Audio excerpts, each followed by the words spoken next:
भारत में नागरिकता को लेकर के तमाम विवाद देखे गए जो कि अंग्रेजी सरकार के दौरान रहे, जिसमें डोमिनियन स्टेटस की बात की गई और लगातार लोग अंग्रेज सत्ता से स्वतंत्र होकर के एक नागरिक अधिकारों की मांग कर रहे थे। इसलिए जब भारत का संविधान बना तो भारतीय संविधान के पहले भाग में भारत का स्वरूप कैसा हो, जो सोली का नहीं करता है कि यानी क्षेत्र के अंदर ही उसका जन्म होगा तभी उसको भारत की नागरिकता दी जाएगी, यानी भारतीय राज्य क्षेत्र में जन्मा हुआ आदमी नागरिक का अधिकारी होगा, ऐसा नहीं है। भारत में कोई विदेश का भी जन्मा आदमी है और आवेदन करके अपने देश की नागरिकता छोड़ के भारत के संविधान और संप्रभुता पर विश्वास जताए तो उसको नागरिकता दिया जा सकता है। और लगातार लोग अंग्रेज सत्ता से स्वतंत्र होकर के एक नागरिक अधिकारों की मांग कर रहे थे। इसलिए जब भारत का संविधान बना तो भारतीय संविधान के पहले भाग में भारत का स्वरूप कैसा होगा उसकी बात की गई और उसके दूसरे भाग में भारतीय स्वरूप में रहने वाले लोग जो कि नागरिक कहलाएंगे उनको नागरिकता कैसे मिलेगी इस पर बात की। स्वागत है आप सभी का आपके अपने YouTube चैनल द मेंटोर पर। मेरा नाम रहबर नवाज है, जिसको आप नवाज सर के नाम से जानते हैं। आज फिर एक बार भारतीय संविधान की इस श्रृंखला को आगे बढ़ाते हुए हम भारतीय संविधान के भाग 2 पर बात करने आए हैं। यह भाग 2 नागरिकता से संबंधित है। भारत में नागरिकता को लेकर के तमाम विवाद देखे गए जो कि अंग्रेजी सरकार के दौरान रहे, जिसमें डोमिनियन स्टेटस की बात की गई और लगातार लोग अंग्रेज सत्ता से स्वतंत्र होकर के एक नागरिक अधिकारों की मांग कर रहे थे। इसलिए जब भारत का संविधान बना तो भारतीय संविधान के पहले भाग में भारत का स्वरूप कैसा होगा उसकी बात की गई और उसके दूसरे भाग में भारतीय स्वरूप में रहने वाले लोग जो कि नागरिक कहलाएंगे उनको नागरिकता कैसे मिलेगी इस पर बात की गई। तो आज वीडियो पूरी तरह से भारत में नागरिकता को समर्पित है। आइए देखते हैं कि संविधान में इसका प्रावधान क्या किया गया है और अन्य विशेषताएं नागरिकता से संबंधित क्या क्या हैं। सबसे पहले अगर बात करें तो भारतीय नागरिकता जो है उस शब्दावली की बात जो है वह संविधान में परिभाषित नहीं है। भारतीय संविधान में भाग 2 में आर्टिकल 5 से लेकर 11 तक नागरिकता के बारे में बताया गया है कि कौन कौन नागरिक होगा। तो 2 पॉइंट बन गए प्रीलिम्स के कि भाग 2 में है, आर्टिकल 5 से 11 में है और संविधान में नागरिकता शब्द को परिभाषित नहीं किया गया है। अब नागरिकता का तात्पर्य क्या है, नागरिक कौन होता है? तो नागरिक जो होता है किसी भी संप्रभु राज्य का एक कानूनी सदस्य होता है जिसको पूर्ण सदस्यता, नागरिक और राजनीतिक अधिकार प्राप्त होते हैं। ठीक है, ये 2 पॉइंट आपको नए मिले। पहला कि संप्रभु राज्य का वह क्या होगा, एक कानूनी सदस्य बन जाएगा उस राज्य का, और लाभ क्या होता है नागरिकता का, वह पूर्ण सदस्यता प्राप्त कर लेता है और समस्त नागरिक और राजनीतिक अधिकार उसको प्राप्त हो जाते हैं। संवैधानिक प्रावधानों की बात करें कि आर्टिकल में कौन कौन से प्रावधान दिए गए हैं, तो संविधान के प्रारंभ होने से यानी 26 जनवरी 1950 से भारत का कौन कौन नागरिक होगा उसके बारे में 5 में बताया गया है। तो ये इसमें 3 कंडीशन दिए हुए हैं, यानी जन्म जात वो क्या हो, भारतीय रहा हो तो नागरिक हो जाएगा, माता पिता में से कोई एक इंडियन रहा हो तो 26 जनवरी 1950 के बाद भी वह भारतीय नागरिक रहेगा, संविधान लागू होने से 5 वर्ष पहले से वह भारत में निवास कर रहा हो तो वह भारत का नागरिक कहलाएगा। फिर आर्टिकल 6 में जो पाकिस्तान से व्यक्ति आए और भारत में रह रहे थे उनके लिए नागरिकता देने की बात की गई और कहा गया कि उनके माता पिता या पितामह या मातामह यानी दादा दादी में से कोई एक भारतीय रहा हो 1935 के एक्ट के अनुसार। फिर 19 जुलाई 1948 से पूर्व वह भारत में आ गया हो, रह रहा हो। इसके बाद यदि आया हो तो कम से कम 6 महीने तक भारत में उससे पहले निवास कर रहा हो, यानी 19 जुलाई 1948 से पहले 6 महीना पहले निवास कर रहा हो कोई पाकिस्तानी व्यक्ति तो वो भारत का नागरिक कहलाने के लायक होगा अगर उसने आवेदन कर दिया होगा आवेदन अधिकारी के पास तब। फिर आर्टिकल 7 में है कि जो लोग पाक गए यानी पाकिस्तान गए और फिर भारत लौट आए, मन बदल गया कि नहीं हम भारत में ही रहेंगे, तो उन लोगों की नागरिकता से संबंधित प्रावधान 7 में है।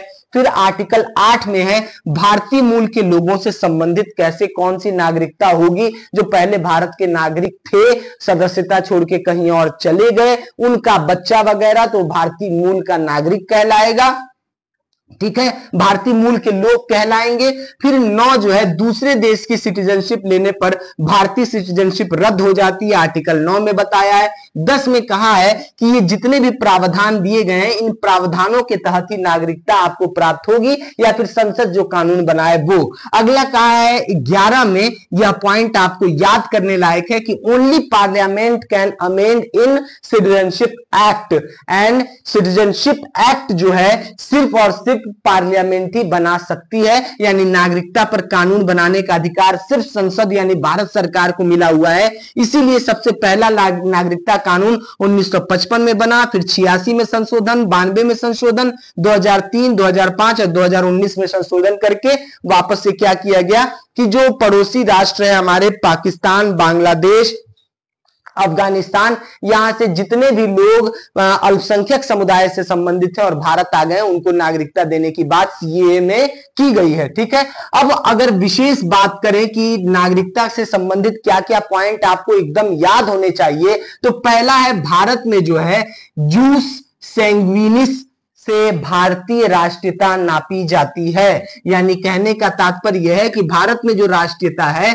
वह जूस सैंग्विनिस यानी रक्त के अधिकार से नागरिकता का पालन करता है, जूस सोली का नहीं करता है कि यानी क्षेत्र के अंदर ही उसका जन्म होगा तभी उसको भारत की नागरिकता दी जाएगी, यानी भारतीय राज्य क्षेत्र में जन्मा हुआ आदमी ही नागरिक का अधिकारी होगा, ऐसा नहीं है। भारत में कोई विदेश का भी जन्मा आदमी है और आवेदन करके अपने देश की नागरिकता छोड़ के भारत के संविधान और संप्रभुता पे विश्वास जताए तो उसको नागरिकता दिया जा सकता है। जैसे आप इंदिरा गांधी की जो बहू है अभी सोनिया गांधी, उनको देख सकते हो, इटली की रहने वाली थी और उनको अपने देश की सदस्यता छोड़ के भारत की नागरिकता लेनी थी तो उनको प्रदान किया गया। जैसे आप देख सकते हैं अदनान सामी, वो पाकिस्तान के नागरिक थे, आवेदन किए तो उनको भारत की नागरिकता मिली थी, जो सिंगर है। समाप्ति की अगर बात की जाए तो भारत में त्याग के साथ समाप्त हो सकता है, अगर कोई त्याग दे दे कि हम भारत के नागरिकता से त्याग पत्र दे रहे हैं, लेकिन अगर उसका कोई बच्चा है और वह 18 वर्ष का हो जाए तो आवेदन करेगा तो नागरिकता के लिए आवेदन स्वीकार कर लिया जाएगा।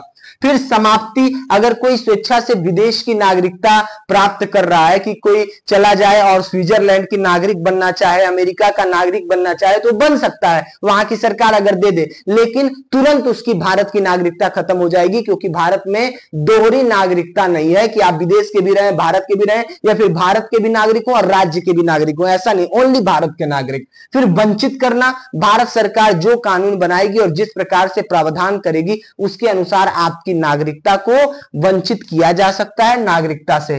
फिर उसके बाद भारत में एकल नागरिकता है और एकल नागरिकता का प्रावधान ब्रिटिश कॉन्स्टिट्यूशन से लिया गया है। बताइए कितना मजा आया, सारे पॉइंट यही मिल गए। फिर उसके बाद है आर्टिकल 15, 16, 19, 29, 30, ये फंडामेंटल राइट, ऐसे फंडामेंटल राइट हैं जो केवल भारतीय नागरिक को प्राप्त है, इसके अलावा जो बचते हैं वह विदेशियों को प्राप्त है। फिर फंडामेंटल जो ड्यूटीज हैं जो 42वें संविधान संशोधन के तहत 1976 में सरदार स्वर्ण सिंह समिति की सिफारिश पर आया था, यह भी सिर्फ किसके लिए है, भारतीय नागरिक के लिए है। फंडामेंटल ड्यूटी, मौलिक कर्तव्य। फिर उसके बाद भारत में जन्म के आधार पर जो नागरिकता है वह विदेशी और उसके भारत में जन्मे बच्चे के लिए प्राप्त नहीं है कि कोई यहाँ पे एम्बेसडर काम कर रहा है, आपका राजनयिक काम कर रहा है अमेरिका का, चीन का, और उसका बच्चा यहाँ पे पैदा हो जाए तो भारत के नागरिक कहलाने का अधिकारी होगा या आवेदन कर सकता है, ऐसा नहीं। ठीक है, फिर पीआईओ भारतीय मूल के व्यक्तियों के बारे में बताता है, यह पाकिस्तान, आपका पाकिस्तान, बांग्लादेश, भूटान, चाइना को छोड़ करके कोई दूसरे देश में रह रहे लोग हों और भारतीय मूल से उनका संबंध हो तो उनको यह कार्ड दिया जाता है। और भारत के विदेशी नागरिक जो लगभग 1950 के दशक में 1956 के आसपास जो भारतीय नागरिकता के लिए आवेदन करने के अधिकारी थे, यानी भारतीय मूल के व्यक्ति थे लेकिन वह आवेदन नहीं किए और विदेश के ही नागरिक बने रहे, तो उनके लिए ये 2003 में प्रारंभ किया गया था ओसीआई कार्ड। लेकिन इनको क्या है, आपका वोट देने का अधिकार नहीं मिलता है। ओसीआई को वोट देने का अधिकार नहीं है, भारतीय मूल के व्यक्ति को भी वोट देने का अधिकार नहीं है, बल्कि वह यहाँ पे आकर के व्यापार वगैरह कर सकते हैं, लेकिन उसके लिए भी कुछ अनुमति है, कुछ टर्म एंड कंडीशंस हैं। तो ये सभी पॉइंट जो है भारतीय नागरिकता से संबंधित हैं। अगर हमको याद करना हो, आर्टिकल मिलान करने के लिए प्रीलिम्स में आ जाए, तो आर्टिकल 5 से आप जानते हैं कि प्रारंभ होता है और 11 तक जाता है। तो 11 तो डायरेक्ट आप जानते हैं कि ये कानून बनाने से संबंधित है, किसके, संसद के। और 10 का कोई मतलब है नहीं। 10 में कह रहा है कि सभी प्रावधानों के तहत नागरिकता प्राप्त होगी जो इनमें दिया गया है। तो हमको याद करना है 5 से लेकर 9 तक। तो 5 से लेकर 9 तक के लिए आप कर सकते हैं प्रारंभ पाक से आया, प्रारंभ में पाक से आया प्लस पाक गया प्लस भारतीय मूल का प्लस नागरिक नहीं। ऐसे करके आप जो भी शॉर्ट फॉर्मूला बनाने चाहें बना सकते हैं। सारे प्रावधान आपके सामने थे, आपने पूरे प्रावधान को देखा, समझा और याद करने की कोशिश की। लेकिन आपसे कहना है कि एक बार फिर से इस वीडियो के समाप्त होने के बाद पुनः आप कोशिश करिएगा, इस वीडियो को देखें, ताकि सभी प्रोविजन आपको अच्छे से याद हो जाएं और आप एक स्क्रीनशॉट इसका ले सकें आसानी से और इसको याद कर सकें। मैं आपको एक पॉइंट और बताना चाहूंगा कि जितना ज्यादा भाग 2 से प्रीलिम्स में प्रश्न आते हैं, उतना मेंस में नहीं आते। मेंस से जो भी प्रश्न आएंगे वह आपके भारतीय संसद जो आर्टिकल 11 का प्रयोग करके नागरिकता के संबंधित जितना भी कानून बनाती है, उसमें लेटेस्ट कानून जैसे 2019 से संबंधित जब कानून बना सीएए नागरिकता पर, तो कई सारे पीसीएस एग्जाम और यूपीएससी ने उसका कंसर्न लिया था और उस पर भविष्य में प्रश्न बने थे मेंस में। तो नागरिकता वाले भाग से प्रश्न मेंस में जो है एक्ट पर बनते हैं, ना कि प्रोविजन पर बनते हैं। कोई और कोरिलेशन करके विदेश से जोड़ सकता है कि किस प्रकार से अमेरिका की नागरिकता भारतीय नागरिकता से अलग है, और या फिर यह कर दे कि भारतीय नागरिकता से दुनिया क्या सीख सकती है। तो ऐसे प्रश्न मेंस में आ सकते हैं और भारतीय नागरिकों को जो अधिकार मिले हुए हैं, उन अधिकारों से संबंधित पीआईओ और ओसीआई कार्ड से संबंधित प्रीलिम्स में विशेष ध्यान दिया जाना चाहिए। इसलिए मैं आपको कहूंगा कि पीआईओ और ओसीआई वाले जो कार्ड का मामला है, उस पर और विशेष ध्यान देकर के पढ़ाई कर लीजिए। मैं भी उसके लिए एक बार वीडियो आपके लिए ला दूंगा कि क्या कर सकते हैं वो और क्या नहीं कर सकते हैं। तो कैसी लगी आपको भारतीय नागरिकता से संबंधित यह वीडियो, कमेंट बॉक्स में बताना मत भूलिएगा। मिलते हैं अगले एपिसोड में अगले दिन भारतीय संविधान के भाग 3 को लेकर के, उसके पार्ट 1 को लेकर के, क्योंकि मौलिक अधिकार बहुत बड़ा है। तो इंतजार कीजिएगा अगले वीडियो का। नवाज सर के साथ पढ़ते रहिए भारत का संविधान और आंसर राइटिंग की स्किल सीखते रहिए। जय हिंद, जय भारत।